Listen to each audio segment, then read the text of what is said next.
Hello friends, start करते हैं OP Shukla dictation 100 word पर मिनट की स्पीड से 5 सेकेंड बाद। अध्यक्ष महोदय, रेलवे बिल पर चर्चा करते हुए मैं यह कहना चाहता हूं कि इस बिल में रेलवे की क्षमता बढ़ाने के लिए, अधिक डिब्बे बनाने के लिए तथा अधिक इंजन बनाने के लिए कोई प्रावधान नहीं किया गया है।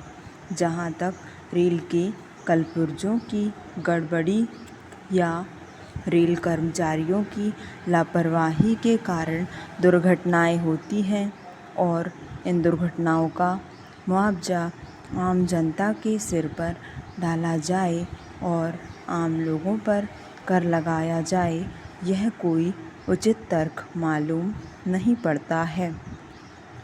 यह उचित नहीं है कि जहाँ तक दुर्घटनाओं में मुआवजा देने का प्रश्न है, इसमें दो राय नहीं है कि उनको मुआवजा अवश्य मिलना चाहिए, लेकिन आम जनता पर कर नहीं लगाना चाहिए।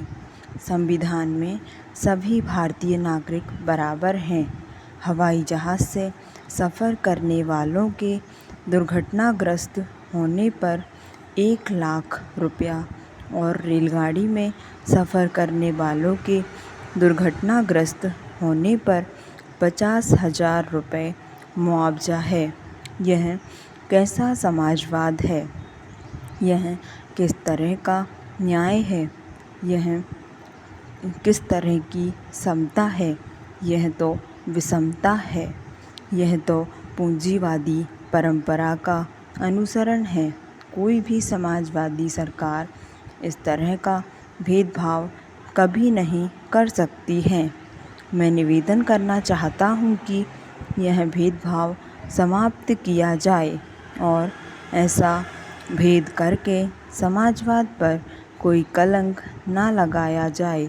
जहाँ तक रेलवे में गड़बड़ियों का प्रश्न है, मैं सदन का ध्यान इस ओर आकृष्ट करना चाहूँगा कि हर साल रेलवे के अंदर जो चोरियां होती हैं, जो भ्रष्टाचार फैला हुआ है, उसकी जानकारी मंत्री जी को होगी।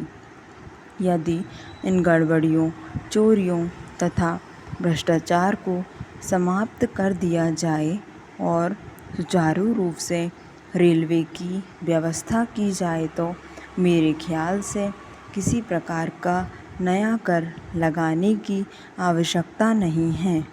मैं रेल मंत्री जी से निवेदन करूंगा कि वह सदन को आश्वासन दे कि जो गड़बड़ी है, जो अव्यवस्था है, उसको दूर करें।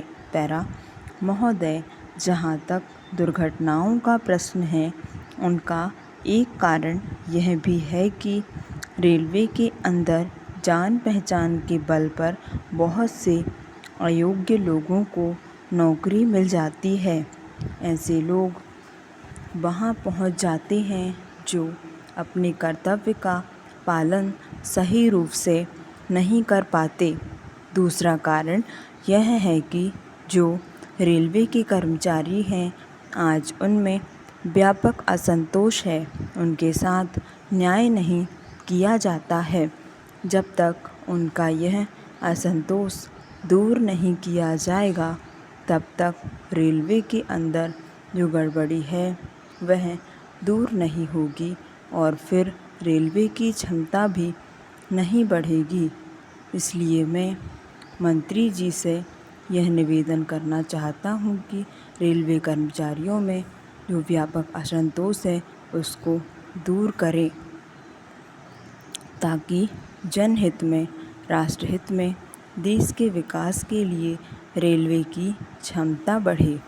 रेलवे तो पिछड़े देश के लिए विकास का एक साधन है।